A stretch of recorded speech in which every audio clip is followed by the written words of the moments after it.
السلام علیکم ورحمۃ اللہ وبرکاتہ۔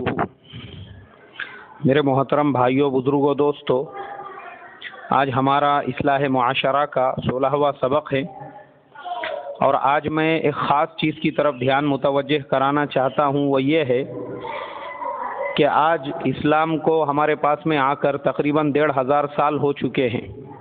اس کے باوجود ہمارے بہت سارے عقیدے کافروں، مشرکوں، یہود و نصارہ سے ملتے جلتے ہیں۔ آج بھی ہمارے دلوں میں سے وہ چیزیں نہیں گئی، جیسے مثال کے طور پر کسی چیز سے بدفعلی لینا، یہ شادی بیاہ وغیرہ طے کرنا ہے تو اس کے طے کرنے سے پہلے کیلنڈر کے اندر قمر در عقرب دیکھنا، راستے سے جا رہے ہیں بلی سامنے سے گزر گئی تو اس کو منحوس سمجھنا، یا راستے میں کوئی کانا آدمی مل گیا اس کے ملنے کو اپنے لیے منحوس سمجھنا، عصر کی نماز کے بعد کھانا کھانے کو برا سمجھنا، یا عصر کے بعد سونے کو منحوس سمجھنا، یہ تمام چیزیں وہ ہے۔ اس کے علاوہ بھی بہت ساری چیزیں ہیں، جیسے شام کے ٹائم میں گھر میں جھاڑو نہیں مارنا، مغرب کے ٹائم پہ دروازے کے بیچ میں نہیں بیٹھنا، بہت ساری باتیں ہم نے گھڑ رکھی ہے جس سے ہم بدفعلی لیتے ہیں۔ حالانکہ اسلام میں ان تمام باتوں کی کوئی حقیقت نہیں ہے۔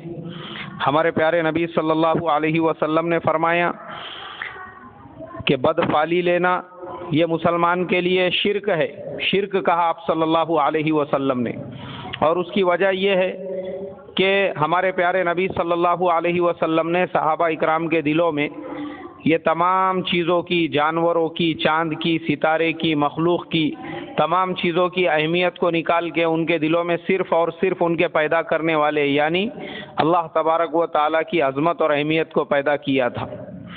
مگر آج ہمارے دلوں میں بھی چیزوں کی عظمت پیدا ہو چکی ہے کہ بلی سے یہ ہوگا، ستاروں سے وہ ہوگا، جھاڑو سے ایسا ہوگا، چوکھٹ سے وہ ہوگا، اور یہ تاریخ میں نکاح کریں گے تو ایسا ہوگا۔ یہ تمام عقیدے کافروں کے، مشرکوں کے، یہود و نصارہ کے ہیں۔ ان کے گھروں میں جب شادی بیاہ کی تاریخ وغیرہ نکالی جاتی ہے تب وہ پنڈت کو بلاتے ہیں شبھ مہورت دیکھنے کے لیے۔ یہ ان کا عمل ہے، مسلمان کا عمل نہیں ہے۔ اس لیے میرے محترم بزرگوں، ہم اپنے عقیدوں کو درست کریں اور اپنے دلوں میں یہ یقین جمائیں کہ جو کچھ بھی ہوتا ہے وہ صرف اور صرف اللہ تبارک و تعالیٰ کے کرنے سے ہوتا ہے۔ اللہ تبارک و تعالیٰ کچھ بھی اگر کرنا چاہے تو وہ کسی کے محتاج نہیں ہے، لیکن تمام مخلوقات اگر وہ کچھ کرنا چاہے تو وہ اللہ تبارک و تعالیٰ کی محتاج ہے۔ اللہ مجھے آپ کو عمل کی توفیق عطا فرمائے۔ السلام علیکم ورحمۃ اللہ وبرکاتہ۔